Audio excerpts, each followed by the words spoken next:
तो अभी आज हम इस लेक्चर में बात करेंगे इंडियन ज्योग्राफी के बारे में दोस्तों। जी हाँ, जितना भी स्टैटिक पार्ट है उसको कवर किया जाएगा। Let's start without any delay. Before we proceed, मैं आपको एक छोटी सी रिक्वेस्ट है कि आप हमारे चैनल को प्लीज़ लाइक, शेयर और सब्सक्राइब कीजिएगा। एंड पहला जो है टॉपिक यहाँ पे जनरल इंट्रोडक्शन दिया गया है। The mainland of India extends from 8 degree 4 north latitude to 37 degree 6 minutes south latitude and from 68 degrees 7 minutes east longitude to 97 degrees 25 minutes west longitude दोस्तों। तो इंडिया का जो है मेन लैंड इन longitudes और लैटिट्यूड्स के बीच में बसा हुआ है। The total geographical area of India was spread over 32,87,263 square kilometres. According to the 2011 census there was total number of 6,40,932 villages है इंडिया में।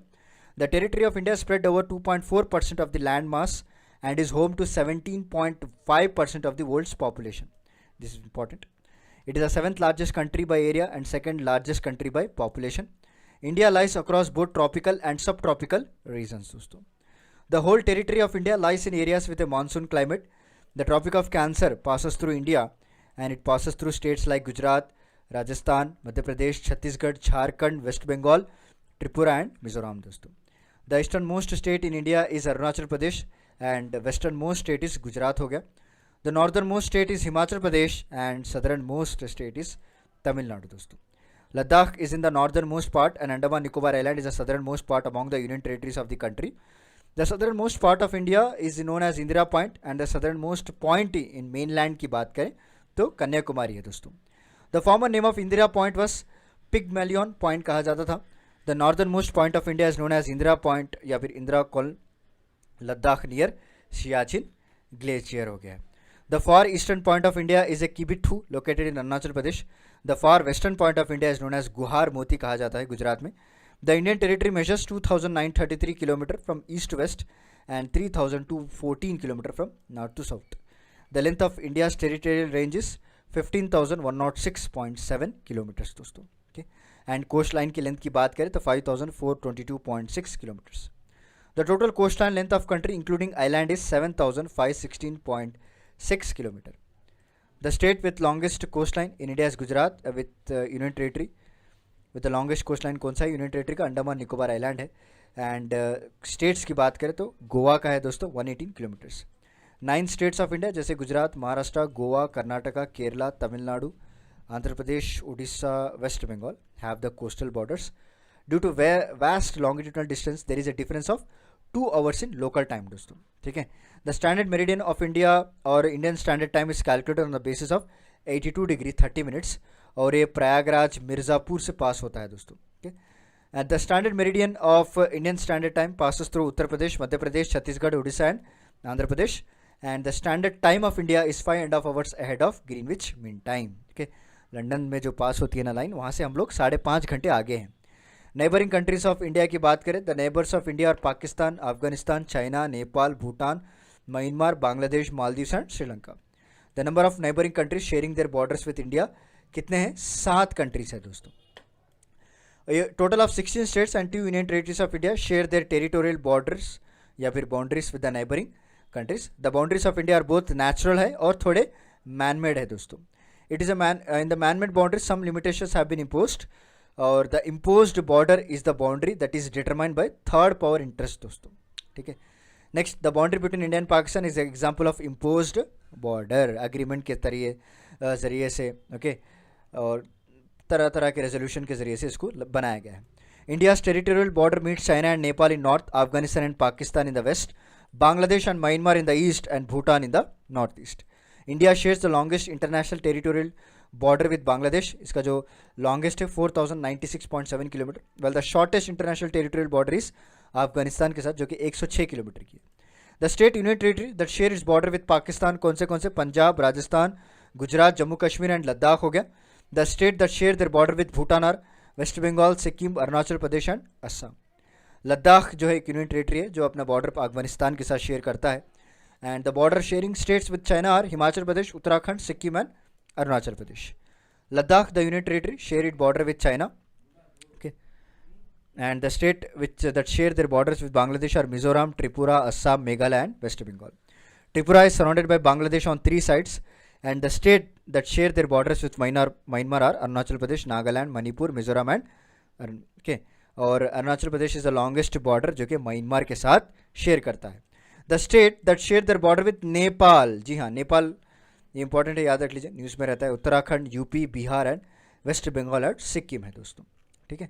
Sri Lanka is the closest country to India across the sea which is separated from Indian mainland Tamil Nadu by Palk strait. Okay, very important. World geography में हमने bearing straight के बारे में पढ़ा था. क्या आप मुझे बता सकते हैं बेरिंग स्ट्रेट कौन से दो कंट्रीज़ के बीच में ड्रॉ किया गया है, कौन से दो चीज़ों को सेपरेट करता है?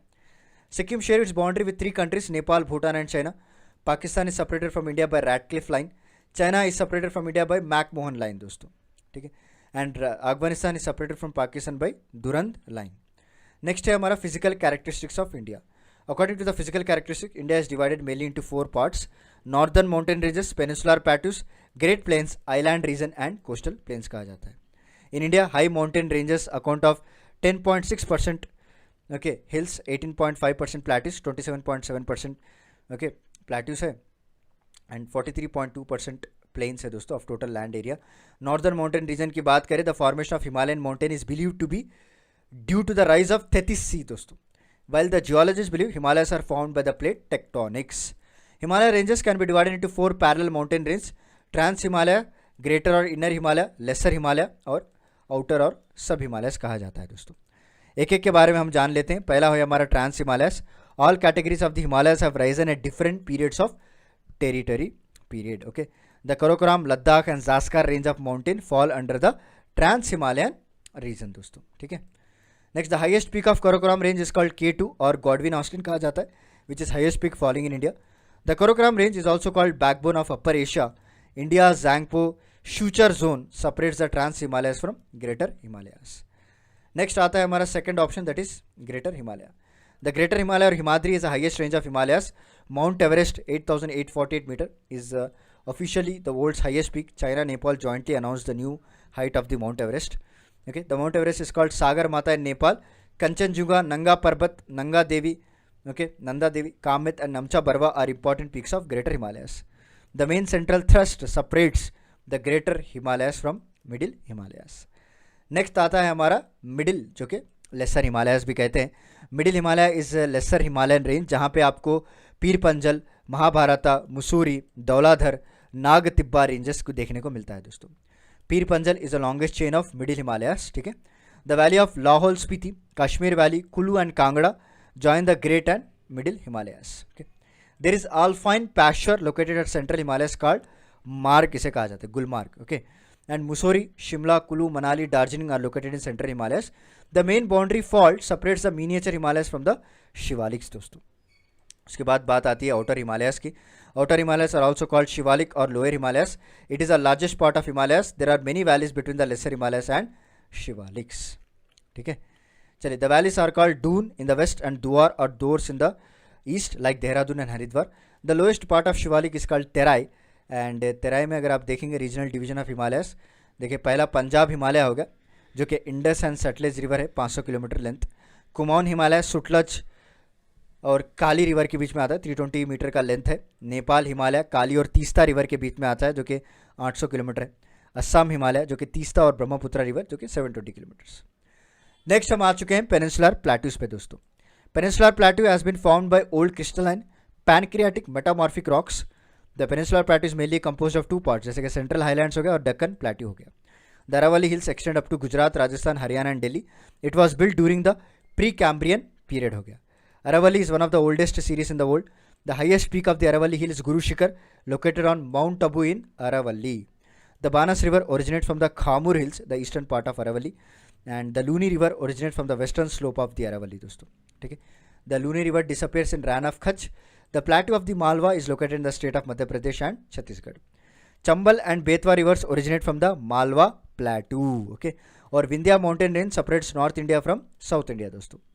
Maikal Plateau is located in Chhattisgarh and Son River originates from Amarkantak region of the Shahdol district of Madhya Pradesh. Next, the Narmada River originates from the western part of the Maikal Plateau. ठीक है. Chota Nagpur Plateau is known as Ruh of India for its abundant mineral resources. Chota Nagpur Plateau is the most important region of India in terms of mineral deposit And Satpura range is a range of hills in Madhya Pradesh and Maharashtra.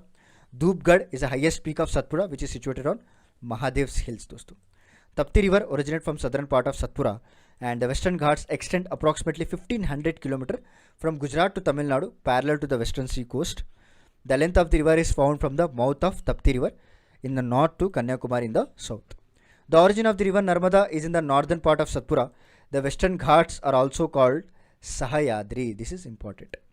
The 16-degree north latitude line divides the Sahyadri into two parts, the northern Sahyadri and southern Sahyadri.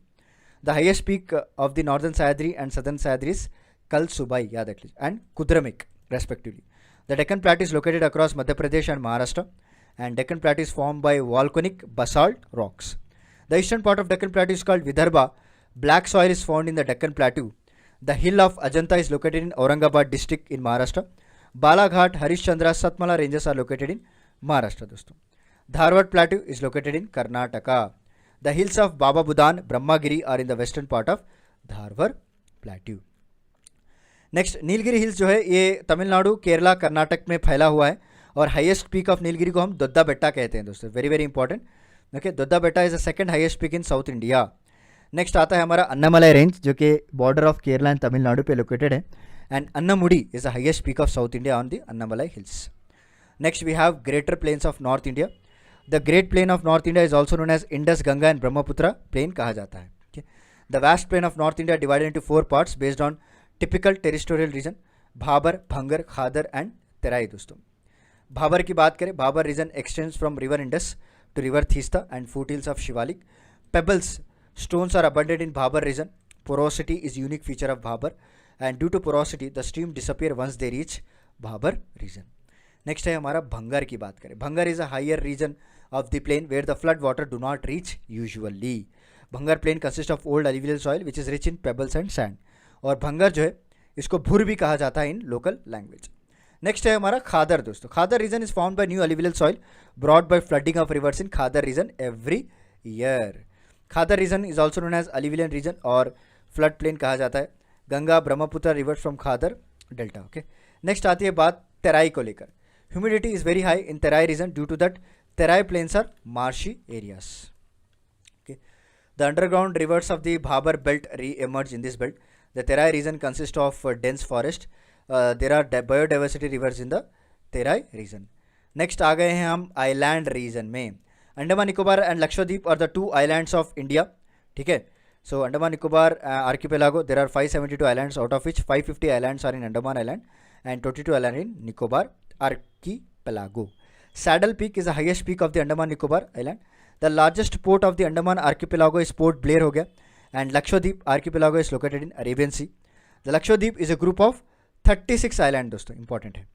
Only 11 islands of Lakshadweep are inhabited and the largest island of Lakshadweep is Androth island कहा जाता है. Pamban island is located in gulf of Mannar.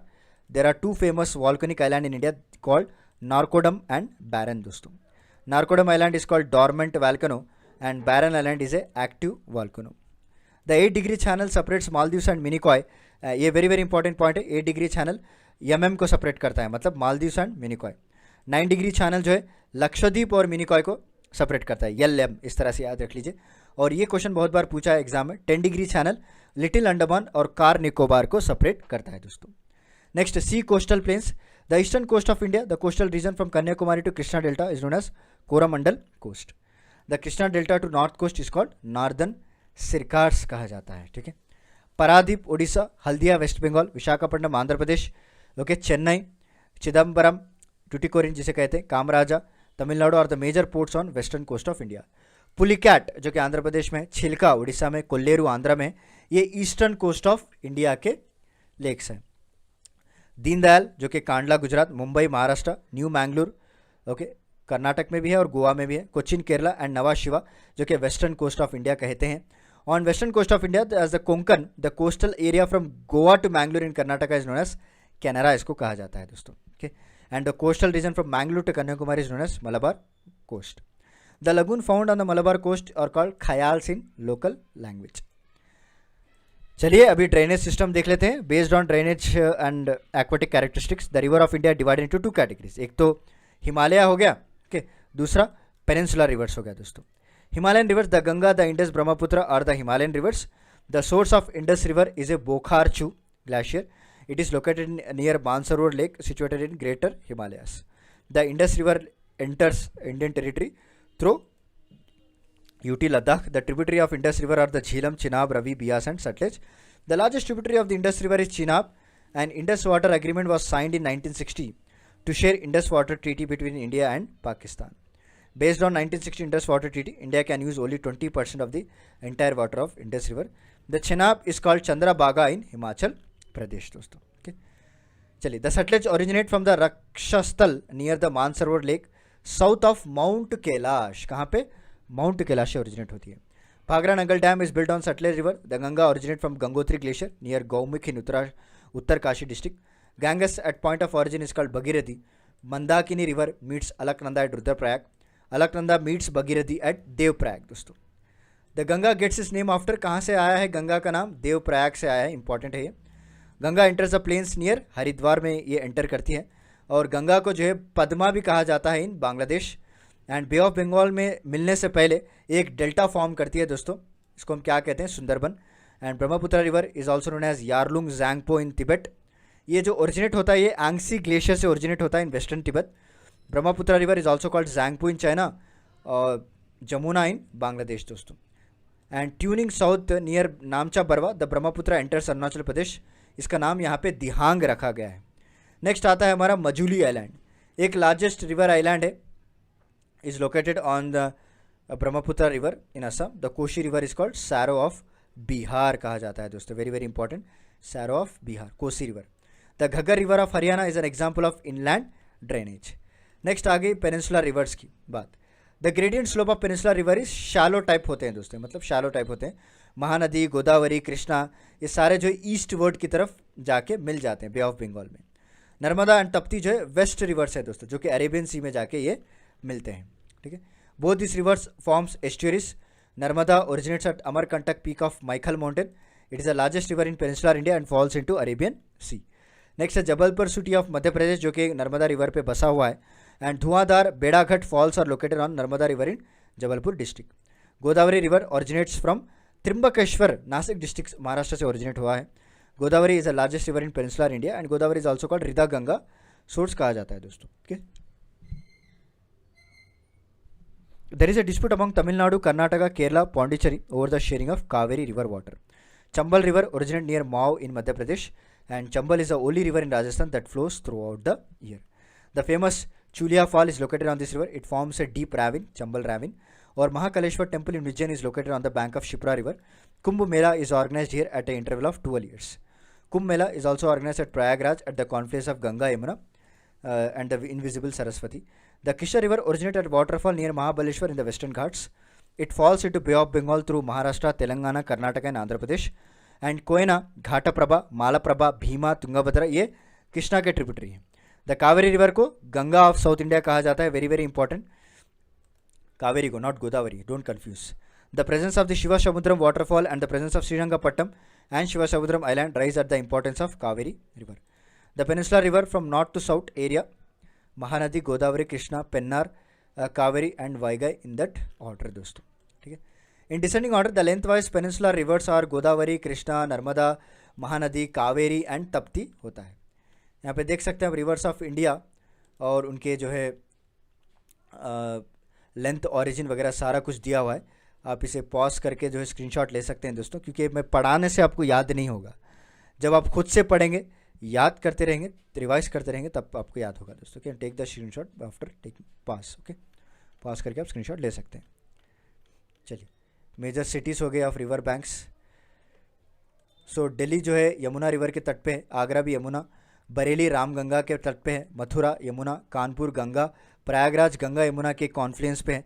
Varanasi Ganga पे है. कन्नौज गंगा के river पे तट पे है. लखनऊ जो है गोमती रिवर के तट पे है दोस्तों. और अयोध्या जो है सरायू. जौनपुर भी गोमती है. बद्रीनाथ अलकनंदा है. एंड फिरोजपुर जो है सतलेज रिवर पे बसा हुआ है. कोलकाता जो है हुगली रिवर, बहुत बार आपने सुना होगा. डिब्रूगढ़ ये ब्रह्मपुत्र रिवर के तट पे है. कोठा जो है चंबल के रिवर पे तट पे है. एंड उज्जैन शिप्रा. जबलपुर नर्मदा. गुवाहाटी ब्रह्मपुत्र. ओके. पंदारपुर भीमा हो गया. अहमदाबाद साबरमती. जमशेदपुर स्वर्णरेखा है. हैदराबाद मूसी नदी हो गया दोस्तों, सूरत तप्ती, श्रीनगर झेलम, करनूल जहाँ से मेरी पैदाइश हुई थी ये तुंगाभद्रा के नदी पर तट पे है, कटक महानदी, नासिक गोदावरी, श्रीरंगपट्टनम कावेरी, तिरुचिरापल्ली कावेरी, ओरछा बेटवा, लुधियाना सतलज के तट पे है और विजयवाड़ा कृष्णा नदी के तट पे है दोस्तों। Geographical surnames of region of India, city of rallies किसे कहते हैं, न्यू दिल्ली को, पैडी बॉल छत्तीसगढ़ को कहते हैं, वेरी वेरी इंपॉर्टेंट है, एटलीस्ट एक क्वेश्चन तो पूछेगा आपको examiner. City of clouds Meghalaya, city of gardens Kapurthala, okay, paradise of fruit orchids Sikkim हो गया, सिटी ऑफ स्पेस कह लीजिए आप बेंगलुरु कहते हैं, city of joy Kolkata, soya city Madhya Pradesh, salt city Gujarat, golden city Amritsar, queen of mountains Netarhat है दोस्तों, okay, and queen of Deccan Pune, city of mountains Dungarpur, earth paradise Srinagar हो गया, city of temples and ghats Varanasi हो गया दोस्तों, okay. Surnames of important cities of India, यहाँ पे आप देख सकते हैं सरनेम्स, इसमें से एक क्वेश्चन गारंटी पूछेगा। Abode of God Prayagraj, city of golden temple Amritsar, city of temple and ghats Varanasi, queen of Arabian Sea Kochi हो गया, वेनिस ऑफ ईस्ट की बात करें ये भी Kochi, city of festival Madurai, gem of Karnataka Mysore, pink city Jaipur को कहते हैं, Paris of the east Jaipur, Paris of India Jaipur, Switzerland of India is Kashmir हो गया दोस्तों, ठीक है, और मिनी स्विट्जरलैंड ऑफ इंडिया इस खज्जर, स्कॉटलैंड ऑफ ईस्ट इस शिलोंग हो गया, और कश्मीर ऑफ साउथ जो है केरला हो गया दोस्तों। राजस्थान प्राइड की बात करें तो Chittorgarh, and gateway of Rajasthan इस भरतपुर हो गया। थर्मोपॉइले of Rajasthan Haldi Ghati, Hollywood of India इस मुंबई, और गेटवे ऑफ इंडिया इस नथिंग बट मुंबई हो गया। सिटी ऑफ सेवन आइल्स ये भी मुंबई है, steel city Jamshedpur, Pittsburgh of India Jamshedpur, heart of India Delhi, Ganga of the south is Kaveri river, fruit bucket ये किसे कहते हैं Himachal Pradesh, Manchester of India Ahmedabad, garden of India Bengaluru garden city भी कहा जाता है इसको, और city of palaces Kolkata, and spice garden ये केरला का है दोस्तों। ओके, उसके बाद और थोड़े हैं, क्वीन ऑफ छोटा नागपुर नेतरहट है, क्वीन ऑफ माउंटेन्स मुसोरी है, land of five rivers Punjab है, ब्लू माउंटेन नीलगिरी हिल्स है, sorrow of Bengal Damodar river, Manchester of north India Kanpur, Samudraputra Lakshadweep, Diamond Harbour Kolkata, twin cities बहुत बार सुना होगा आपने Hyderabad Secunderabad, city of lake Srinagar, city of nawab जो है Lucknow, the spine of economy north India river Ganga, sorrow of Biharis river Kosi हो गया दोस्तों। Next major lakes and waterfalls की बात करें तो natural crater filled with water is called lake, the shallow salt water lakes formed in a coastal area separated from sea called lagoon. The largest coastal lake in India is Chilka Lake दोस्तों. Periyar Lake is an artificial lake. It receives water from Periyar River. Ashtamudi Lake is a backwater lagoon of Kerala which opens to sea. Loktak Lake located in Manipur is the largest freshwater lake in northeast India. Loktak Lake is home to Kebul Lamjau National Park जो कि only floating wildlife sanctuary है. Didwana और Udyasagar lakes are located in Rajasthan और Kolleru Lake located in Andhra Pradesh.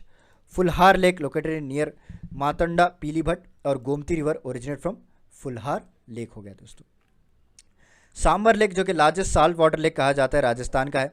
Ular lake जो कि largest fresh water lake है दोस्तों located in Jammu and Kashmir. Tulbul project located in Jhelum river. Govind Ballabh Pant Sagar largest artificial lake in India है। Govind Ballabh Pant lake is found by dam built upon the Rihand river a tributary of Son river. And Guru Dongmar lake जो है 5154 meter in Sikkim is located at the highest altitude in India. Tista River originated from Cholamu Lake. Lonar Lake is located in Buldhana district of Maharashtra. Lonar Lake was created by impact of asteroid collision with it during Pleistocene epoch दोस्तों. Yukai Lake is a man-made lake located on Tapti River in Gujarat. Gandhi Sagar, Rana Pratap Sagar, Jawahar Sagar are dams located on Chambal River. Nagarjuna Sagar Dam is located on Krishna River in Andhra Pradesh, Telangana. And Nizam Sagar Dam on Manjira River in Telangana. Tungabhadra Lake is a man-made lake located in Tungabhadra River. और Hussain Sagar lake जो है हैदराबाद और सिकंदराबाद के बीच में है। और Vembanad lake is located on west coast and lagoon in Kerala. India का second largest lagoon located on east coast in Pulicat lake. Pulicat lake is located on the border of Andhra Pradesh Tamil Nadu on the Coromandel coast. It is the second largest brackish water lagoon कहा जाता है दोस्तों। okay?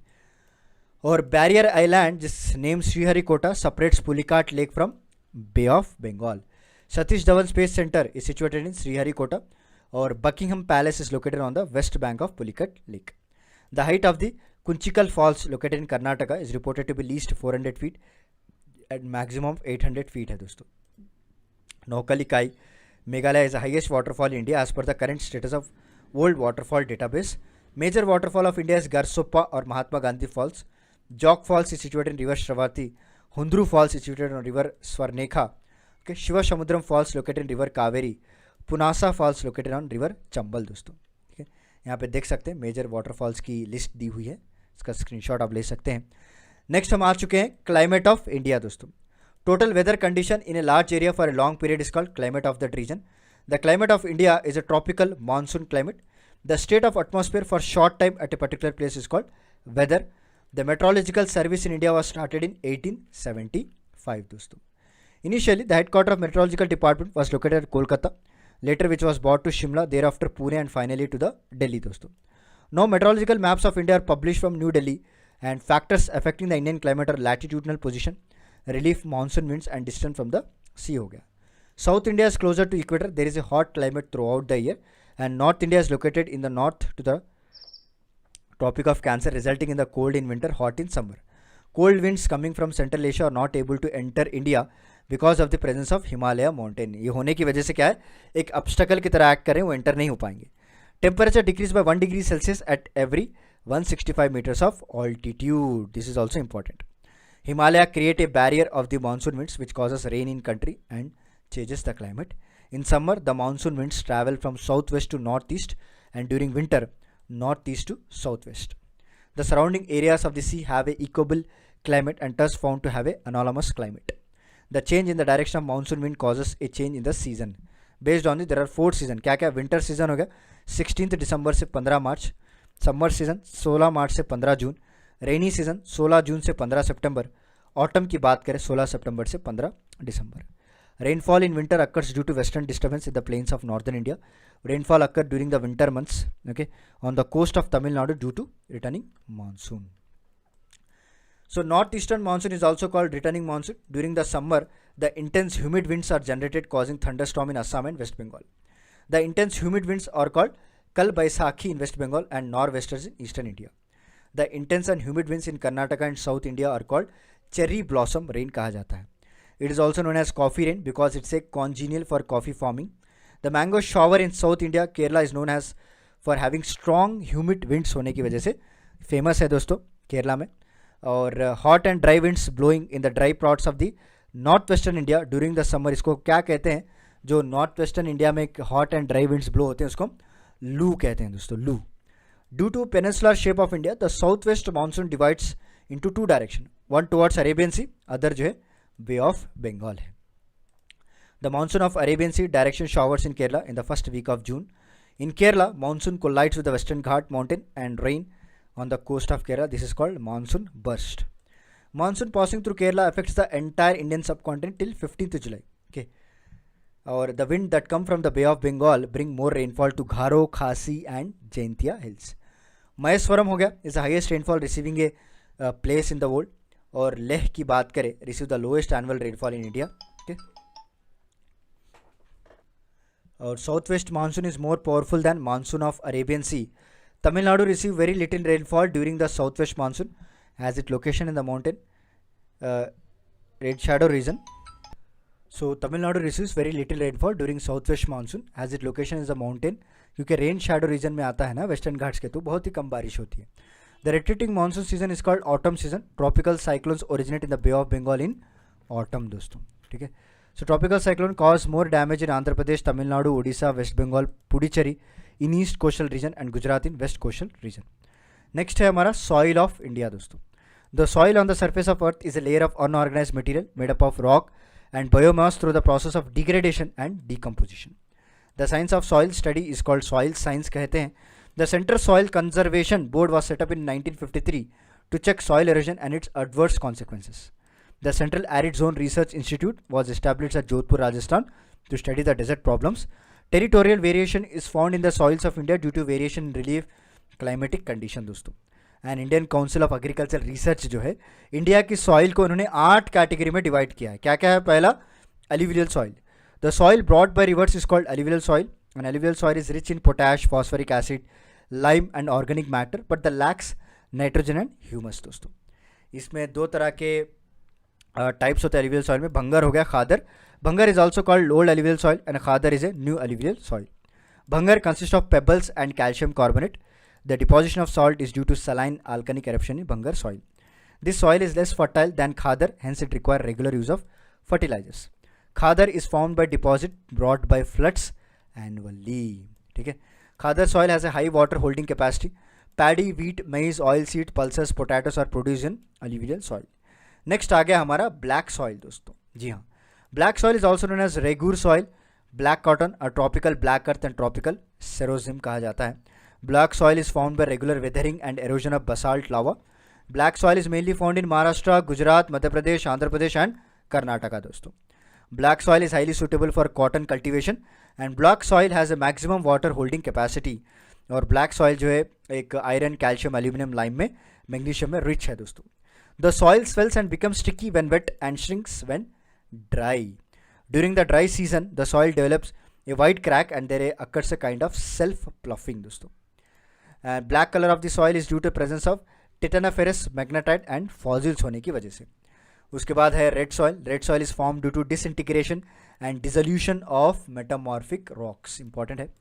As a result of climatic change. This soil is rich in silica and iron. It is mainly found in western Tamil Nadu, Karnataka, southern Maharashtra, Chhattisgarh, Telangana, Odisha and Chota Nagpur region दोस्तों. It is red due to presence of oxide of iron, ferric oxide.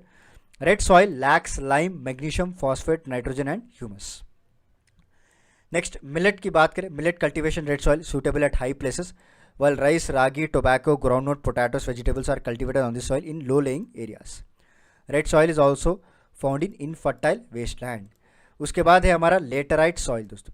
Laterite soil is found by breaking off limestone and silica deposit in high rainfall regions. Laterite soil is rich in iron oxide, aluminium oxide and laterite soil is found in Kerala, Odisha, Chota Nagpur plateau, Meghalaya, mountainous region of the western Ghats. Laterite soil is categorised as a deep red laterite, white laterite and underground laterite. Laterite soil is the most suitable for cultivation of cocoa, cashew, tea and cardamom दोस्तों. Okay. Deep and laterite soil is rich in iron oxide and potash. और next है हमारा forest soil. The layers of the soil are thin as it develops in the mountainous region. The soil is deficient in bacteria and its fertility is very low. ठीक है. The forest soil is more suitable for horticulture crops जैसे कि coffee, spices, fruits हो गया दोस्तों. Next है हमारा desert soil. देखिए desert soil is sandy soil with less than normal amount of phosphorus and desert soil is deficient in nitrogen and humus. In desert soil mainly coarse grains are cultivated. ठीक है. और next है हमारा saline और alkaline soil की बात करें. This soils are also known as reh, usar and kallar कहा जाता है. एंड ये alkaline soil is develop in areas lacking proper drainage system. In alkaline soil, there is an excess of sodium chloride, free sodium in saline soils. Gypsum is used to remove the alkalinity of soil दोस्तों. Next, 8th number पे जो है वो wet and marshy soil है. Wet soil is formed due to accumulation of the large amount of organic matter in highly humid condition. Wet soil contains sufficient amount of soluble salts. Wet soil lack phosphorus and potash, and wet soil is suitable for paddy cultivation. ठीक है. और ये जो marshy soil है is formed in waterlogged area दोस्तों. और marshy soil is rich in organic matter, it is unsuitable for farming. Next हो गया हमारा agriculture in India.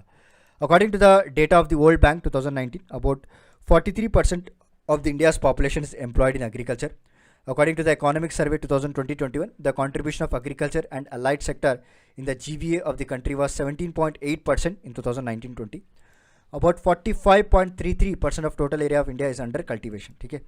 Grassland constitutes 3.33% of total land mass of India. Forest cover कितना है? 21.67% of the total area of India, and 5.51% of total physical area of India is barren and uncultivated. India's first agriculture university was established on 17 November 1916, Pantnagar, okay, Uttarakhand में. Later, this agriculture university was named Govind Ballabh Pant University of Agriculture and Technology हो गया दोस्तों. Next, the Planning Commission has divided India into 15 regions based on agroclimatic condition. Based on soil, natural climate and geographical condition, the National Bureau of Soil Survey has divided India into 20 agroecologist region दोस्तों. Okay. चलिए अभी classification of crops देख लेते हैं. पहला Robbie crop हो गया. It is generally sown in October November, harvested in March and April में इसको हार्वेस्ट किया जाता है. बीज बोई जाती है अक्टूबर नवंबर में. वीट हो गया, gram, pea, mustard, potato etcetera और the main crops of rabi season. Next kharif crop देखते हैं. Kharif crop it is a rain fed crop that is sown in June and July, harvested in October and November दोस्तों. Paddy, sugar cane, oil seed, jowar, millet, maize, pigeon और main kharif crops. Next zaid crop की बात करें. Zaid crops are grown in summer that is between rabi and kharif season. It is sown in March, April and harvested in June and July. Watermelon, melon, cucumber, ladyfinger, urad are the main crops of Zaid season. India is a second in the world in wheat and rice production after China दोस्तों. As per Economic Survey 2020-21, Uttar Pradesh ranked first in the production of wheat in India, okay, while West Bengal ranked first in rice production in India दोस्तों. Cultivation of crops and animal husbandry are called mixed farming कहा जाता है. The credit for introducing the green revolution in India किसको जाता है दोस्तों? Doctor MS Swaminathan जी को जाता है. The first phase of Green Revolution lasted from 1966 to 1981. The second phase of Green Revolution was from 1981 to 1995 and third phase जो है वो 1995 हो गया. The crop that benefited most from the Green Revolution was wheat. Very very important है. The second most beneficial impact of the Green Revolution जो है एक paddy crop है दोस्तों. The Mission on Oilseed Technology was established in 1986, which was later converted into National Mission on Oilseeds. India rank first in production of mango, banana, ginger and papaya. और India का जो second largest producer of fruits है, vegetables in world after China हो गया दोस्तों. Okay चलिए. So India rank second in the world tobacco production and Krishna Godavari delta region, इसको हम राइस बॉल ऑफ इंडिया कहते हैं. वेरी वेरी इंपॉर्टेंट, ये बहुत बार पूछा है हमारे एसएससी सीजीएल में. Cotton is known as white gold in Maharashtra. Uttar Pradesh is called sugar bowl of India. Shakhar Nagar of Telangana is a major sugar producing center. Sugar industry is the largest agro-based industry in India after cotton textiles. Okay. Next, author of the book A History of Agriculture in India किसने लिखा है दोस्तों? MS Randhawa जी ने लिखा है. Rapeseed, mustard and sesame और linseed, soybean, sunflower, castor, cottonseed are major oilseed crops in India. Peanut is a most suitable crop for dry land farming. Pulses, gram, pea and moong can fix atmospheric nitrogen, whereas rajma plant does not fix the atmospheric nitrogen दोस्तों. So major agriculture revolutions आप देख सकते हैं यहाँ पे.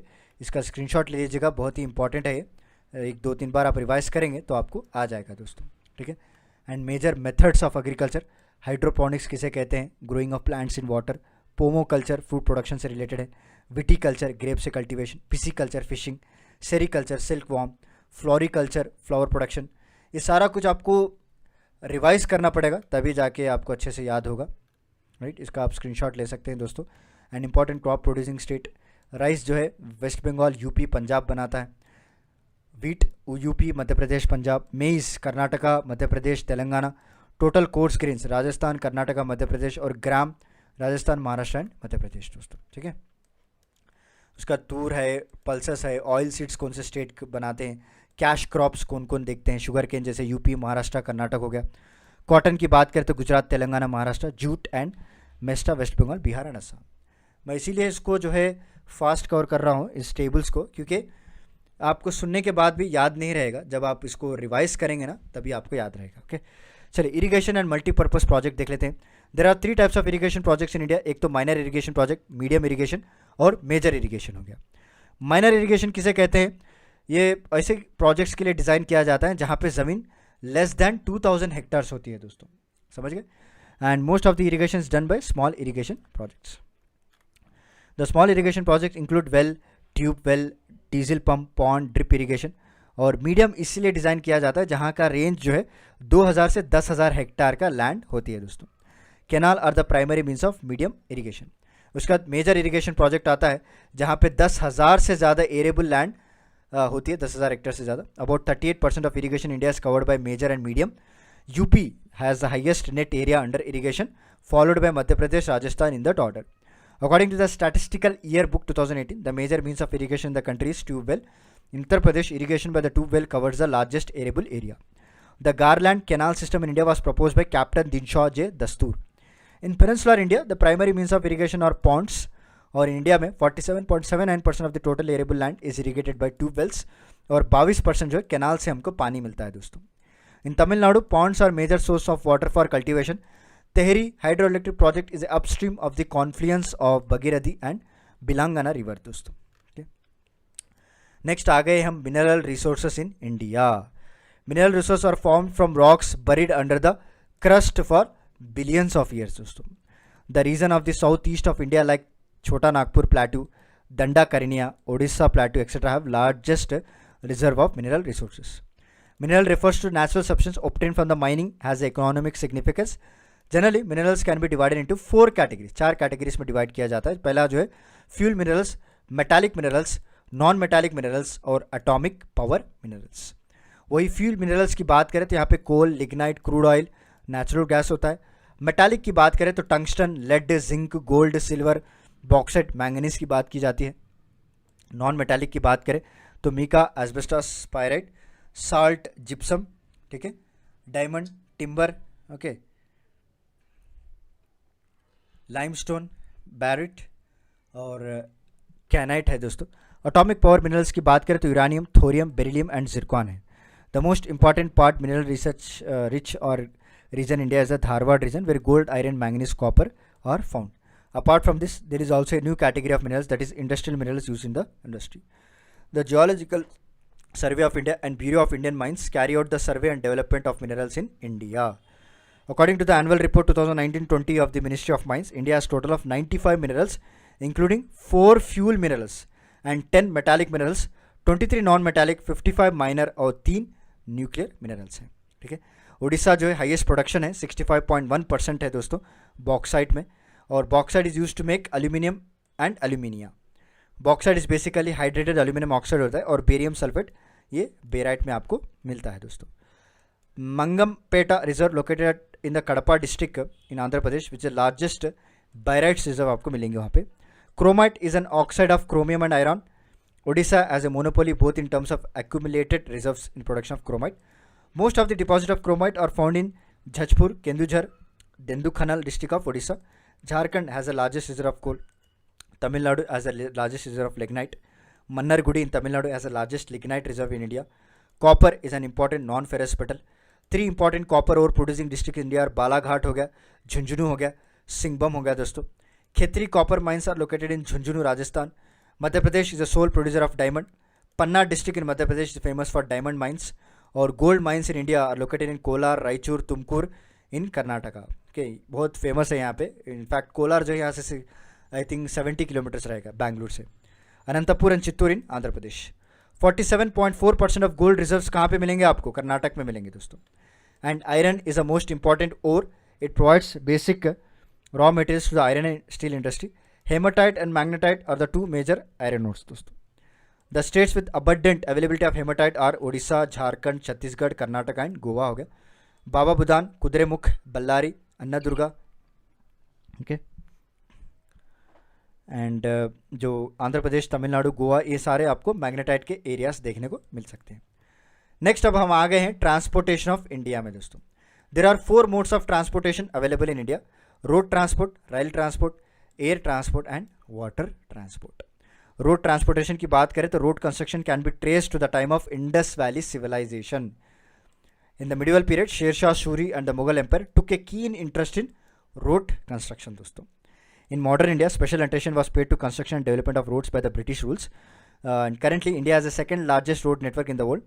The road network includes state road, district road, okay, सारों को मिला को कहा जा रहा है rural road, national highways, right? पहला हमारा है national highways. It is a responsibility of the government for the construction and maintenance of national highways, okay, which is fall in the area of responsibility of the center. National highways fall under the control of union body, National Highway Authority of India.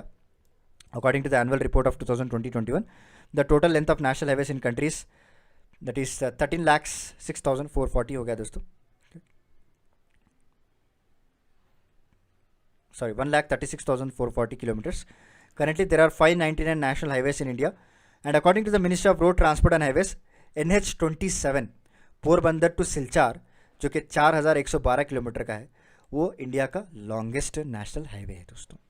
The 5 Indian states with the highest length of the national highway कौन से? Maharashtra number 1, second Uttar Pradesh, Rajasthan, Madhya Pradesh and Gujarat हो गया है. ठीक है. National highway number 1A runs for Jalandhar to Uri, आपने सुना होगा, जहाँ पे अनडिवाइडेड जम्मू कश्मीर के अंदर आता है. और next Jawahar tunnel is situated on Banihal pass और national highway number 1A. Jawahar tunnel passes through the Banihal pass in Pir Panjal range in former Jammu Kashmir state में, बट अभी तो टेरिटरी हो गया है वो. NH 327B runs in the West Bengal, is a shortest national highway in India. सिर्फ 1.5 kilometre का है. It run from Mechi bridge in waste Bengal up to Indo Nepal border. और golden quadrilateral was a national highway project जो कि 2001 में इसको बनाने की कोशिश की थी 4 मेट्रो सिटीज़ को कनेक्ट करने की, Delhi, Mumbai, Chennai, Kolkata, with a total road length of 5846 kilometre. Bharatmala project is a national highway development project whose first phase started in October 2017. Under this program, Silchar has been connected to Porbandar via east-west corridor and Kanyakumari to Srinagar via north-south corridor. दोस्तों, the ropeway connecting Joshimath in Chamoli district of Uttarakhand to Oli also in Chamoli is one of the longest ropeway in Asia. Next आ गए हम, हमारा category है वो state highway है दोस्तों। The road connecting the state capital to the district headquarter is called state highways। ठीक है, the state government is responsible for construction and maintenance of state highways according to the basic road statistics of India. State with highest state border जैसे कि महाराष्ट्र, कर्नाटका, गुजरात, राजस्थान और आंध्र प्रदेश जो आता है दोस्तों। The length of the state highway in Uttar Pradesh 6810 kilometre है। The road connecting major sites of the district are called district roads। ठीक है, तो अभी हम आ चुके हैं इंडस्ट्रीज ऑफ इंडिया में दोस्तों। ठीक है, सो इंडस्ट्रीज ऑफ इंडिया में आ चुके हैं। आयरन स्टील इंडस्ट्री की बात करेंगे। Iron production on the industrial scale began in India in 1870 with the establishment of Company Bengal Iron Works at Kulti in West Bengal. In 1907, Tata Iron and Steel Industry was founded at Sakchi in Bihar. The site was selected by Jamshedji Nusarwanji Tata. और in 1918, Indian Iron and Steel Company was formed at Hirapur दोस्तों। The Mysore Iron Steel Company, established in 1923 at Bhadravati on the banks of Bhadravati River in Karnataka. It was founded by Diwan M. Vishweshwaraya of Mysore. It was renamed as Vishweshwaraya Iron and Steel Limited on 16th Feb 1976. The Mysore Iron and Steel Company situated far away from the coal mining site हो गया दोस्तों। The Mysore Iron and Steel Company being in the public sector jointly run by Government of India and Karnataka State Government. It was the first alloy steel plant in India to give impetus to the iron and steel industry. The government established Hindustan Steel Limited in 1954 दोस्तों। It helped establishment 3 factories with a foreign cooperation at Bhilai, Rourkela and Durgapur. Durgapur का जो steel plant है वो collaboration with Britain के साथ हमने open किया था। And Rourkela factory was established in collaboration with Germany, while Bhilai and the Bokaro steel plant were set up in collaboration with Soviet Union। ठीक है, so under the 4th 5-year plan 3 steel factories को setup किया गया था दोस्तों। सलेम में तमिलनाडु, विशाखापट्टनम आंध्र प्रदेश और विजयनगर कर्नाटक में दोस्तों। This plants are located far away from the sites of raw materials. Vizag steel plant at Visakhapatnam is the first port based plant हो गया। On 24 Jan 1973 the Steel Authority of India was given the responsibility of operating Durgapur, Rourkela, Bonpur, Bhilai, Bokaro, Salem and Vishweshwara iron steel factories simultaneously। Major units of iron steel industry की बात करें तो Bengal Iron works company हो गया 1870 में, इसको establish किया गया था कुल्ती में। Tata iron and steel company 1907 साक्षी में। इंडियन आयरन स्टील कंपनी 1918 में बोनपुर में हो गया दोस्तों। Vishweshwara iron steel company 1923 Bhadravati में। रॉकेला स्टील प्लांट 1959 रॉकेला में दोस्तों। भिलाई स्टील प्लांट 1955 भिलाई में। दुर्गापुर, ये भी दुर्गापुर 1959 में लाया गया था इसको। बोकारो स्टील प्लांट 1964 में लाया गया था बोकारो में झारखंड। सलेम स्टील प्लांट 1972 जो सलेम तमिलनाडु में है। और विशाखापट्टनम स्टील प्लांट जो कि 1971 विशाखापट्टनम आंध्र प्रदेश में है दोस्तों। विजयनगर स्टील प्लांट 1971 हॉस्पेट कर्नाटक में है। ठीक है, चलिए यहाँ पे देख सकते हैं major iron and steel industries कहाँ कहाँ पे एस्टैब्लिश किया गया है। एल्यूमिनियम इंडस्ट्री की बात करें तो इंडिया का first aluminium industry was establish in 1937 at JK Nagar in waste Bengal. और 1965 first public sector aluminium producing company Bharat Aluminium Company Limited was establish दोस्तों। यहाँ पे लोकेशंस दिए हुए हैं जहाँ जहाँ पे एल्यूमिनियम सिटीज़ हैं। Korba Chhattisgarh unit is being operated by BALCO and National Aluminium Company Limited was set up in 1981 हो गया है। ठीक है, और हिंदुस्तान एल्यूमिनियम कॉर्पोरेशन हिंदाल्को जिसे हम कहते हैं वेरी फेमस है, इसको एस्टैब्लिश किया गया रेणुकूट सोनाभद्रा यूपी में। यहाँ पे आप देख सकते हैं इंडिया के लीडिंग एल्यूमिनियम कंपनीज कौन से हैं, right. And NALCO unit at Bhubaneswar is the largest integrated aluminium industry in India. In 2005 Indalco was merge with Hindalco. यहाँ आ का साउंड आ रहा है, यहाँ हा का साउंड आ रहा है, okay, don't confuse. Next, cotton textile industry. The cotton textile industry largest in India. The first cotton textile mill in India was establish in 1818 at Port Gloucester in near Kolkata, which is soon closed दोस्तों। India का first successful cotton textile factory was establish in 1854 by Kawasaki Nanabhai Davar Mumbai. and the cotton textile industry are concentrated in Maharashtra, Tamil Nadu and Gujarat. Mumbai is known as a cotton textile capital of India दोस्तों. Coimbatore is known as Manchester of South India. Kanpur is known as Manchester of North India. Ahmedabad in India is called Boston of the East हो गया है. ठीक है. The textile industry is the second largest employment generator after agriculture. याद रख लीजिए. The National Textile Corporation was formed by Government of India for the development and modernization of cotton textile industry. Mumbai, Ahmedabad, Coimbatore, Kanpur, Kolkata, Bengaluru, Jaipur, Amritsar are the major center of cotton textile industry. Next important industry है हमारी cement दोस्तों.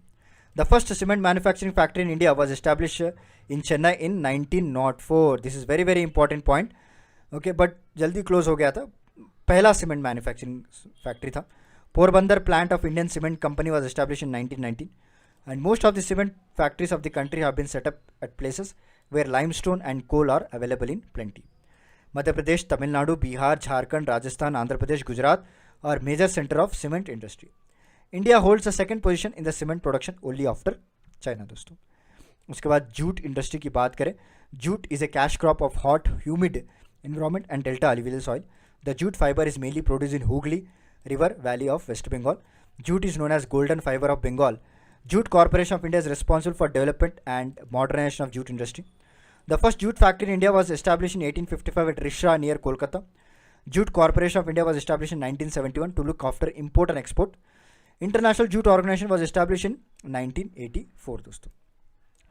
The headquarter of International Jute Organization is located in Dhaka, Bangladesh, और the International Jute Study Group was established in place of IJO. Its headquarter was located in Dhaka, Bangladesh. यहाँ पे देख सकते हैं waste Bengal जहाँ पे तीतागढ़, रिशरा, बाली, सेरामपुर, श्यामनगर, होली नगर यहाँ पे है फैक्ट्रीज. आंध्र प्रदेश में आपको अंगोल और गुंटूर में है. यूपी में कानपुर और शाहनजावा है. बिहार में पूर्णिया, कतियार, सहरसा में है दोस्तों, which are concentration of jute producing centres. Next आ गई हमारी शक्कर की फैक्ट्री यानी sugar industry.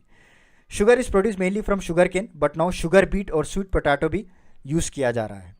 In India the sugar industry has a concentration in sugarcane producing areas, and sugar industry is seasonal industry, and sugar cane bagasse is mainly used as fuel to run the factory दोस्तों. The highest sugar producing state is UP.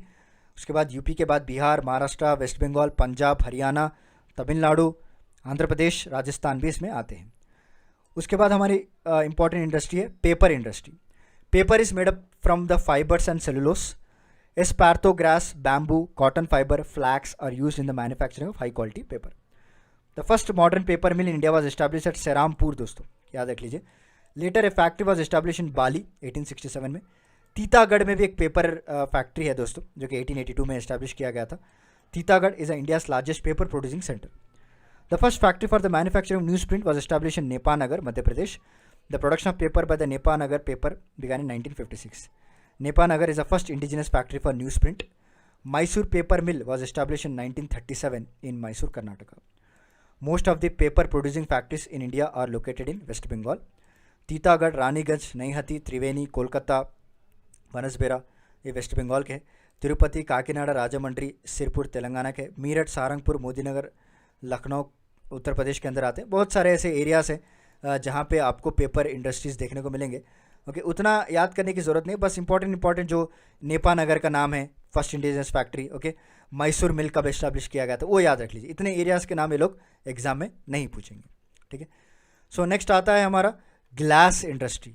Sand, soda ash, limestone, sodium sulphate, salt, borax, lead, antimony और raw materials. So raw में लिखा है यहाँ पे raw materials है जो कि ग्लास के मैन्युफैक्चरिंग के लिए इस्तेमाल किया जाता है. The glass industry in India is develop both at cottage as well as modern factory level. Shukhabad, Firozabad are major center of glass industry दोस्तों. As a cottage industry, Firozabad has more than 100 factories. Bangles are made on a large scale in Firozabad दोस्तों. Next देखते हैं and the glass industry in India is developed both at cottage as well as modern factory level. Shukhabad and Firozabad are the major center of glass industry. As cottage industry, Firozabad has more than 100 factories. Bangles were made on large scale in Firozabad दोस्तों. फिरोज़ाबाद को जो है सुहाग नगरी भी कहा जाता है.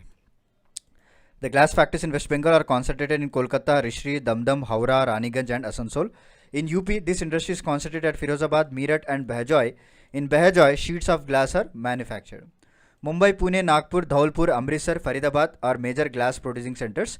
और रेल इक्विपमेंट इंडस्ट्रीज की बात करें, देखिए first railway equipment factory in India was establish in 1921। इसका नाम था पेनिनसुलर लोकोमोटिव, जो कि लोकेटेड है सिंघम, झारखंड में दोस्तों। Okay, Singhbhum. Later it was rename Tata engineering and locomotive company TELCO. और railway locomotive factory name Chittaranjan locomotive works was established at Chittaranjan, West Bengal. The production started at this factory from 26 January to 1950. The diesel locomotive is manufactured at Madhuahdi in Varanasi, dosto, and locomotive are also manufactured at Jamshedpur, Jharkhand. Railway wheels are manufactured at Bela, Saran. Two factories for making electrical and diesel loco parts were set up at Dankuni, Hooghly in West Bengal. The integral coach factory was established on 2nd October 1955, but Pandit Jawaharlal Nehru, the main center for making railway coaches, is located at Perambur, Chennai में दोस्तों. Okay, the rail coach factory was established in 1986 at Kapurthala, Punjab. A modern coach factory was set up in Raebareli, Uttar Pradesh, and diesel locomotives are being manufactured at Madhura in Saran district, and electric locomotives are being produced in Madhepur district, both in Bihar. In 2018, diesel locomotive works at Varanasi, in rare case, converted the operation from diesel locomotive manufacturing into electrical manufacturing. Okay. The country's first 12,000 horsepower electric locomotive was developed using state-of-art technology at electric locomotive factory at Madhepura, Bihar. उसके बाद है aircraft manufacturing industry दोस्तों. The first Indian aircraft manufacturing factory, जिसका नाम है Hindustan Aircraft Limited, was establish in Bangalore in 1940. उसके बाद जो है हिंदुस्तान एरोनॉटिक्स लिमिटेड में कन्वर्ट कर दिया गया था. And Hindustan Aeronautics Limited has 5 units. कितने? 5 यूनिट थे in Bengaluru and 1 unit in Koraput, Korba, Kanpur, Lucknow, Hyderabad, Nashik. Next, Barrackpore, West Bengal unit of Hindustan Aeronautics limited carry out assembly, maintenance and repair work of Cheetah and Chetak helicopters. Next industry आ गई है हमारी ship building industry. Scindia team, okay, Scindia team या steam navigation company. The first Indian factory for ship building was establish in 1941 at Visakhapatnam. The Hindustan shipyard was formed on 21 January 1952 by Government of India after acquiring first shipbuilding factory in 1952. ठीक है. The following public sector units manufacture ship are Mazagon Dock Limited, Mumbai, Maharashtra; Garden Reach Shipbuilders Limited, Kolkata; Goa Shipyard Limited; Hindustan Shipyard Limited; Cochin Shipyard Limited और Hooghly Dock and Port Engineers Limited हो चुका है. The first 4 of the above mentioned factories fall under the administrative control of Ministry of Defence, while latter 2 are under control of Ministry of Shipping under administrative control of Ministry of Defence. Okay, and 5 to 6 are in control of Ministry of Shipping दोस्तों. ठीक है. उसके बाद आ गया हमारा silk industry. Mulberry, eri, tasar and muga, all 4 varieties of silk produce किया जाता है हमारे इंडिया में. Karnataka produce more than 32.68% of raw silk produce in the country. In Karnataka, mulberry is used to manufacture in silk. The large quantity of silk thread in the country is manufactured in Karnataka दोस्तों.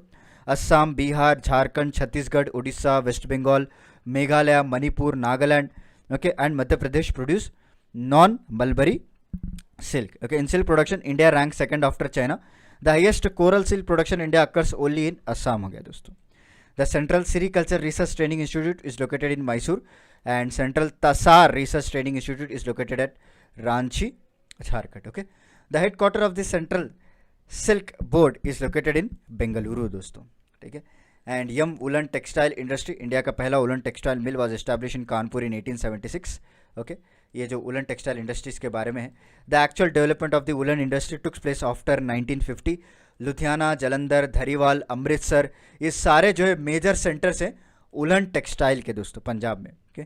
The endangered animal, जिसका नाम Chiru है, और Tibetan antelope, इसको Hunt किया जाता है raw वूल के लिए. अभी तो बैन कर दिया गया almost. The wool extracted from this animal called mulberry, which is light in weight and extremely hot होता है दोस्तों. बेंगलुरु, बल्लारी जो कि कर्नाटक में है, श्रीनगर जम्मू कश्मीर में है, अमृतसर पंजाब में है, धरीवाल पंजाब में है, कानपुर, मोदी नगर, शाहजहांपुर उत्तर प्रदेश और major centres for woollen textiles. Next हम आ चुके हैं इंजीनियरिंग इंडस्ट्रीज में. Heavy engineering corporation limited was establish in Ranchi in 1958. Hindustan machine tools limited was establish by government of India at Bengaluru in 1953. Ajmer, Jadavpur, Hatia, Durgapur, Naini, Visakhapatnam, Bengaluru और major centres of engineering industry दोस्तों. Next हम देख लेते हैं automobile industry. Automobile industry currently manufacture all type of small and large vehicles in India. Ashok Leyland, Mahindra and Mahindra limited, okay, Maruti Udyog limited, Gurugram sunrise industry, Hindustan motors, ये सारे जो major centres माने जाते हैं। नेक्स्ट आ गया हमारा लेदर इंडस्ट्री दोस्तों। Kanpur is known for manufacturing of leather shoes. Kanpur, Agra, Mumbai, Kolkata, Patna, even Bengaluru जहाँ मैं रहता हूँ, ये भी एक one of the major centre है लेदर इंडस्ट्रीज़ के लिए।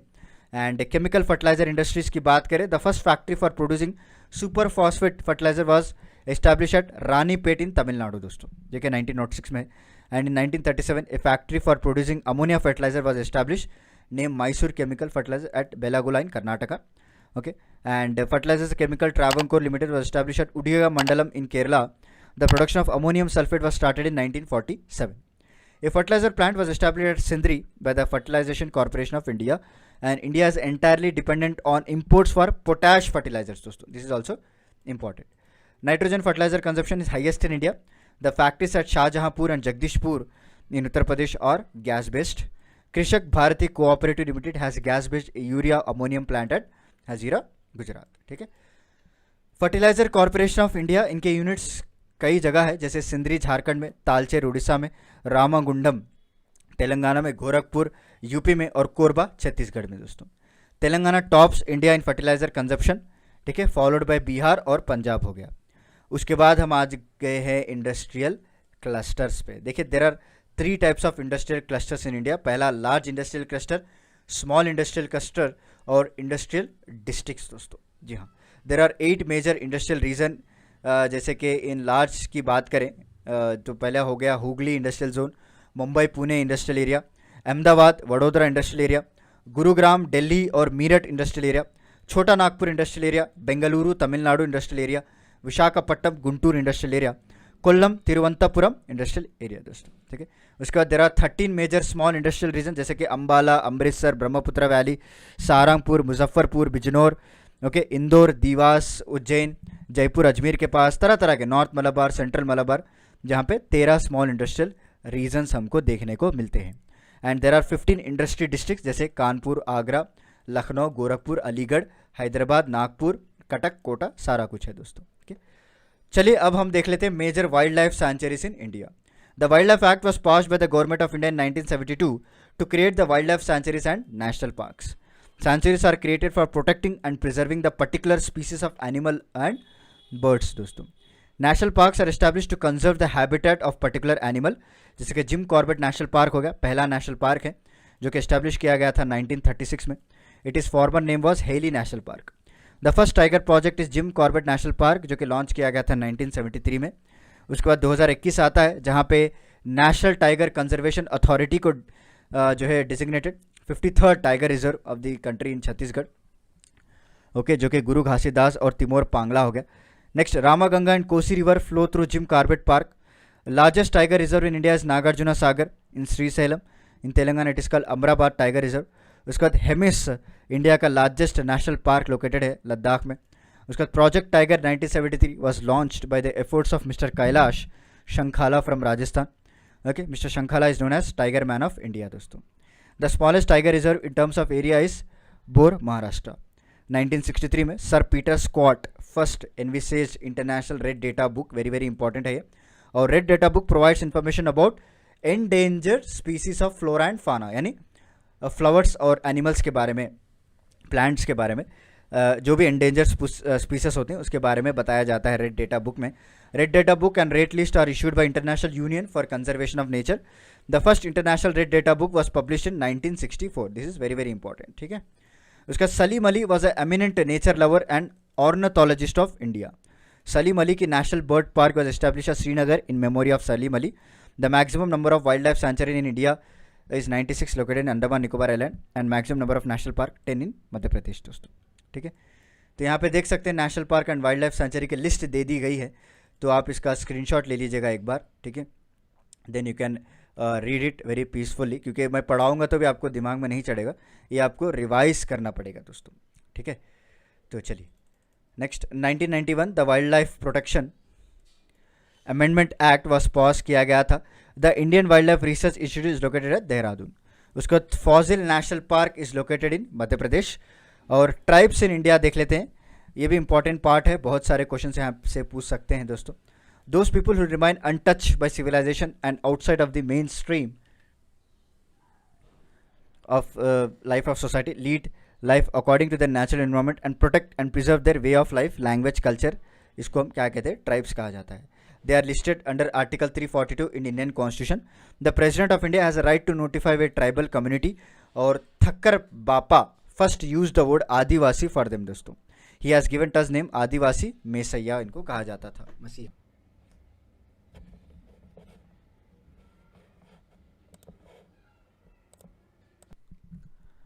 So according to 15th census 2011, the scheduled tribes amount to 8.6% of total population of the country दोस्तों. ठीक है,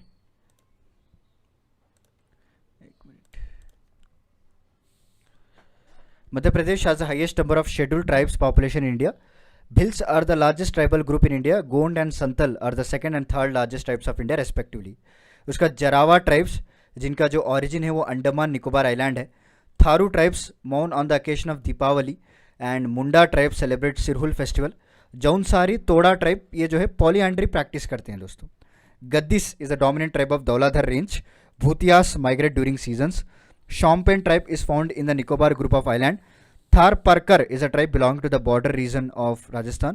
The practice of visiting husband is prevalent among Nayar tribes दोस्तों. ठीक है, चलिए देख सकते हैं यहाँ पे special description of major tribes in India, सारा कुछ यहाँ पे मेंशन किया हुआ है. आप चाहे तो इसका स्क्रीनशॉट ले सकते हैं दोस्तों. Okay, you can have it. बस थोड़े इंपॉर्टेंट ट्राइब्स जो थे वो मैंने अभी बता दिया आपको, वहीं से ही क्वेश्चन पूछेगा क्योंकि एग्जामिनर भी जानता है कि मुश्किल होता है ज़रा कुछ याद करने का. और जो प्रीवियस पेपर्स में जो होते हैं ना, घारो, खासी, जयंतिया, ये कहाँ से आते हैं, कौन से ट्राइब है, ये मेघालय के ट्राइब है, राइट. या फिर आप नागा का देखेंगे तो नाम में ही पता चलेगा नागालैंड से हैं. और लेप्चा भूतिया ये भी रहता है एग्ज़ाम में, जो सिक्किम से हैं, राइट. और जो दूसरे अगर बात करें साउथ की, तो साउथ में अगर आप देखेंगे तो ये कोया, गड़ाबा जो आंध्र प्रदेश का है, राइट. भिल, ओके, बखरवाल, ये सब जम्मू कश्मीर के होते हैं. तो ये थोड़े थोड़े इंपॉर्टेंट होते हैं. ओके, गोंड ट्राइब्स ये भी इंपॉर्टेंट है, बहुत बार एग्जाम में पूछा गया था, जो कि मध्य प्रदेश का होता है. तो वहाँ पे आप ज़्यादा फोकस कीजिएगा और जस्ट आइडिया रख के जाइए आपको एग्जाम में, ताकि एलिमिनेशन में आपको काम आ जाएगा दोस्तों. ठीक है, चलिए इंडिया एंड अंटार्कटिका देख लेते हैं दोस्तों. The first Indian to reach the south pole was doctor Giriraj Sirohi, Bulandshahr UP के है. डॉक्टर सईद जहूर कासिम इंडिया के पहले अंटार्कटिका एक्सपेडिशन टीम इन्होंने लीड किया था दोस्तों. एंड नेक्स्ट, इंडिया का पहला research centre in Antarctica was establish at Dakshin Gangotri. It does not exist now. India establish Maitri, the second research centre in Antarctica in 1988 to 89. और India का थर्ड रिसर्च सेंटर जो भारतीय है is located in Larsemann Hills दोस्तों. Okay, उसके बाद census of India की बात करते हैं. The census was also mentioned in Kautilya Arthashastra and Ain Akbari authorised by Abul Fazal 1595 AD. The first census conducted in 1872 by Lord Mayo during the British rule. In 1881, a systematic enumeration of the population started every 10 years from the time of Lord Ripon and continues to this day. Since then, 15 census in India have been conducted so far. The first census of independent India was held in 1951 under the Census Commissioner R.A. Gopala Swamy. The census 2011 was the 15th and the 7th of independent India. The census 2011 is the second of 21st century. The slogan of the 15th census 2011 was Our Census, Our Future. The mascot of 15th census 2011 was female teacher, and the census of country is the subject of union list. ठीक है, तो इसीलिए central government इसका काम देखती है. The census of organisation functions under, this is also very very important, ministry of home affairs के under काम करते हैं दोस्तों. So it is higher authority, is called Registrar General and Census Commissioner of India. The Census Commissioner directs census related operation across the country and releases census data. Currently, Vivek Joshi जो है registrar general census commissioner कहा गया है. The union cabinet accepted in principle the caste based for the first time in September 2010, and accordingly a census was conducted separately from June 2011 to September 2011. In the demographic history of India, the year 1921 is called Great Division Year कहा जाता है, because the decadal growth of population in India is from 1911 to 1921 was negative. India possesses 2.4% of complete land region of world, while India's population is 17.5% of the total population living on this planet. Or India is home to second largest world population. close behind China, which tops the world population chart. It is also 7th in descending order. इसके बाद की facts of census 2011 के देख लेते हैं. देखिए census 2011 पूरे 35 states और यूनियन टेरिटरीज को कवर किया था, जिसपे 640 डिस्ट्रिक्ट्स थे, 5924 सब डिस्ट्रिक्ट्स थे, 7033 टाउन्स थे और 640,932 विलेजेस थे. The data of census 2011 gives the figure of Telangana in undivided Andhra Pradesh and the figures of Union Territories of Jammu Kashmir and Ladakh in undivided Jammu Kashmir की बात की जा रही है. The total population of India as per census 2011 की बात करें तो 121 करोड़ थे दोस्तों हम लोग. ओके, यहाँ पे आप देख सकते हैं जहाँ पे 6 करोड़ 23 लाख. तो आप एक मिनट में कैलकुलेट कर लेता हूँ कितना है ये. ओके, 62 करोड़ यहाँ पे जो 32 लाख्स की बात की जा रही है, और मेल्स एंड 58 करोड़ जो है वो आपको फीमेल्स देखने को मिलेंगे. The annual growth rate of the population has decrease from 1.97% to 1.64%. Okay, while the decadal growth rate has come down from 21% to 17%. The decadal growth rate in Nagaland remained negative दोस्तों, ये भी important है. और India का population density has increase from 325% पर square kilometre to 382. मतलब population density भी बढ़ चुका है. ऑब्वियसली पॉपुलेशन बढ़ेगा तो डेंसिटी भी बढ़ेगी. सेक्स रेशियो इंप्रूव हुआ है, 933 से लेकर 943 तक हम पहुंच चुके हैं दोस्तों. And the child sex ratio has declined from 927 to 919. The number of literate people has increased from 64.8% to 73% of total population of India. Okay, or male literacy has improved from 75 to 80%. Okay, or female literacy 53 to 64% है दोस्तों. According to the census 2011, scheduled caste in the country account for 16.6% of the total population of the country. And the absolute numbers there are 20.14 crores दोस्तों. Okay. The decadal growth rate of scheduled caste in country from 2001 to 2011 was 20.8% हो गया है.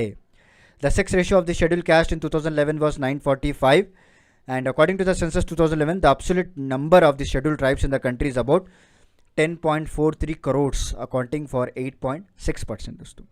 The sex ratio of scheduled tribes is 990. The decadal growth rate of scheduled tribes जो है ये भी increase हुआ है 23.7% अगर आप देखेंगे 10 साल का डेटा. और urban population was 31.1%, rural population 68.9% हुआ था. Rajasthan largest state in terms of area, well Goa is the smallest. And largest state in terms of population की बात करें तो यूपी हो गया, और स्मॉलेस्ट स्टेट बाय पॉपुलेशन की बात करें तो सिक्किम हो गया दोस्तों.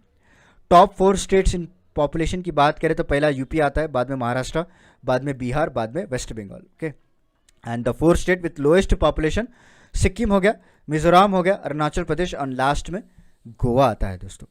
The population inhibiting per square kilometre is called population density से कहा जाता है. Okay, so population density is equal to total population of place by total area of that place. The 4th state with highest population density in descending order are, मतलब big to small हम जा रहे हैं, highest population density की बात कर रहा हूँ, नॉट नंबर, डेंसिटी. बिहार हो गया, उसके बाद West Bengal, Kerala and UP दोस्तों. और वही लोएस्ट पॉपुलेशन डेंसिटी में Arunachal Pradesh, Mizoram, Sikkim and Nagaland. The decadal growth rate is the increase in population every 10 years. Okay, decadal growth rate किस तरह से कैलकुलेट किया जाता है? प्रेजेंट पॉपुलेशन कितना है उससे हम क्या करते हैं, प्रीवियस पॉपुलेशन को निकाल देते हैं दोस्तों, माइनस कर देते हैं. उसी को फिर क्या करते हैं, डिवाइड भी कर देते हैं. Okay, divided by previous population into 100. The 4 states with the highest decadal growth are Meghalaya, Arunachal Pradesh, Manipur हो गया. The 4 state with the lowest decadal growth की बात करें तो नागालैंड, केरला, गोवा और Andhra Pradesh. The number of females per 1000 males is called sex ratio. Okay, number of females कितने हैं, हर 1000 mails के लिए कितने फीमेल्स हैं उसका सेक्स रेशियो देखा जाता है. The 4 states with highest sex ratio और केरला हो गया, तमिलनाडु, आंध्र प्रदेश और छत्तीसगढ़ दोस्तों. The 4 state with lowest sex ratio Haryana हो गया, Jammu Kashmir, Sikkim and Punjab. The number of girls in the age group of 0 to 6 years as compare to per 1000 boys इस चाइल्ड सेक्स रेशियो कहा जाता है दोस्तों. Okay, child sex ratio number of girls 0 to 6 साल की उम्र में देखा जाता है पर 1000 boys. The 4 state with highest child sex ratio और अरुणाचल प्रदेश, मिजोरम, मेघालय एंड छत्तीसगढ़ दोस्तों. Okay, and next the 4 states with lowest sex ratio पाया गया है, जैसे कि हरियाणा है, पंजाब है, जम्मू कश्मीर है और राजस्थान है. अब पढ़ाई लिखाई की बात करते हैं, यानी लिटरेसी की बात करते हैं. देखिए, those in the age group of 7 years और more can read and right. जो 7 साल या उससे बढ़ के जो बच्चा है, जो बॉय है, जो मेल है, जो भी है, लिखना आ रहा है, पढ़ना आ रहा है, तो उसको हम क्या कहते हैं, लिटरेट कहते हैं दोस्तों। Literacy rate of population is a percentage of the literate person out of the total population the age of 7 years और मोर। देखिए नंबर ऑफ लिटरेट्स कितने हैं, divided by 7 plus age population, कितने लोग हैं, डिवाइड कर देंगे, आंसर आ जाएगा। The 4 state with highest literacy rate are Kerala, Mizoram, Goa and Tripura, and lowest literacy rate आपको बिहार, अरुणाचल प्रदेश, राजस्थान और झारखंड में देखने को मिलेगी। The 4 states with highest mail literacy, जहाँ पे मेल जो लड़के हैं, ओके, जो बॉयज़ हैं, जो मेल लिटरेसी ज़्यादा है वो केरला के पास है, मिजोरम के पास है, गोवा और त्रिपुरा में है। जहाँ पे लोएस्ट मेल लिटरेसी की बात करें तो ये बिहार हो गया, अरुणाचल प्रदेश हो गया, आंध्र प्रदेश एंड मेघालय। वही अगर फीमेल की बात करें, ओके, महिलाएं जो ज़्यादा पढ़ी लिखी हैं, वहाँ पे भी केरला ही टॉप है दोस्तों, Mizoram, Goa and Tripura. The 4 state with lowest male female literacy, ये बिहार, राजस्थान, झारखंड एंड जम्मू कश्मीर। उसके बाद हम रूरल पॉपुलेशन और अर्बन पॉपुलेशन देख लेते हैं। The 4 state with highest rural population, यानी जो विलेजेस में ज़्यादा पॉपुलेशन आपको देखने को मिलेगा, डिसेंडिंग ऑर्डर, यानी बिग टू स्मॉल हम जा रहे हैं। पहले हिमाचल प्रदेश आता है, बिहार आता है, असम आता है, उसके बाद उड़ीसा आता है। उसके बाद 4 ऐसे स्टेट जहाँ पे अर्बन पॉपुलेशन ज़्यादा है दोस्तों, सिटीज़ में लोग ज़्यादा रहने लगे हैं, गोवा, मिजोरम, तमिलनाडु एंड केरला। ठीक है, the 4 states with highest urban population, states की बात की जा रही है यहाँ पे, महाराष्ट्र हो गया दोस्तों, उत्तर प्रदेश हो गया, तमिलनाडु हो गया, वेस्ट बंगाल हो गया। और 4 ऐसे स्टेट जहाँ पे लोएस्ट अर्बन पॉपुलेशन पाया गया है, डिसेंडिंग ऑर्डर यानी बिग टू स्मॉल अगर आप देखेंगे तो पहला सिक्किम, अरुणाचल प्रदेश, नागालैंड एंड मिजोरम। ओके, तो अब हम आ गए हैं schedule caste and schedule tribes. इनसे तो एक क्वेश्चन डेफिनेटली पूछता ही है एग्जाम में। The 4 states with highest schedule caste population की बात करें, जहाँ पे शेड्यूल कास्ट के लोग ज़्यादा हैं, वो पंजाब हो गया, हिमाचल प्रदेश हो गया, वेस्ट बंगाल हो गया और यूपी हो गया। And the 4 state with highest schedule caste की बात करें, वो यूपी हो गया दोस्तों, okay, West Bengal, Bihar and Tamil Nadu हो गया। तो ये देखिए, ये परसेंटेज की बात कर रहा है, ये पॉपुलेशन की बात कर रहा है। There is no schedule caste population Nagaland and Arunachal Pradesh, this is also very important. And highest schedule tribes की बात देखेंगे तो आपको मध्य प्रदेश टॉप है, महाराष्ट्र आएगा, उसके बाद उड़ीसा एंड राजस्थान, और झारखंड जो है 6th रैंक पे आता है दोस्तों शेड्यूल ट्राइब्स में दोस्तों, right.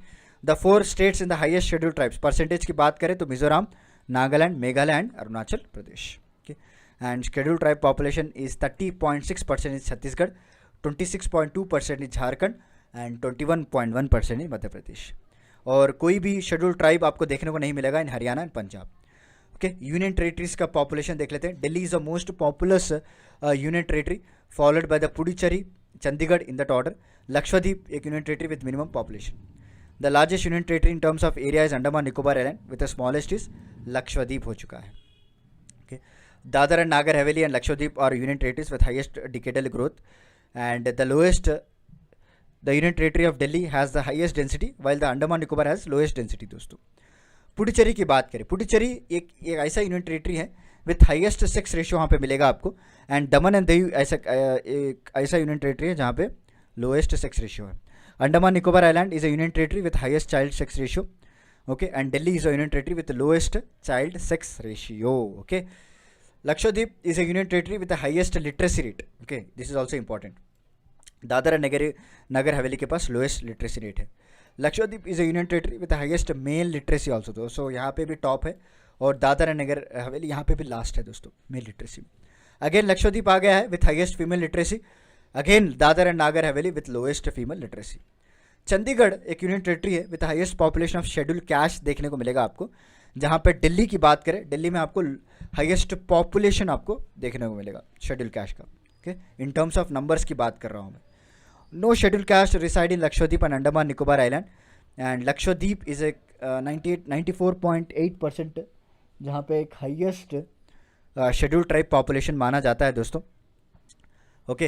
And Dadar and Nagar हवेली जो कि एक हाईएस्ट शेड्यूल कास्ट पॉपुलेशन माना जाता है in terms of number. No schedule tribe reside in Delhi, Chandigarh and Puducherry दोस्तों। So this is the end of the Indian geography. I hope आपको ये लेक्चर पसंद आया होगा।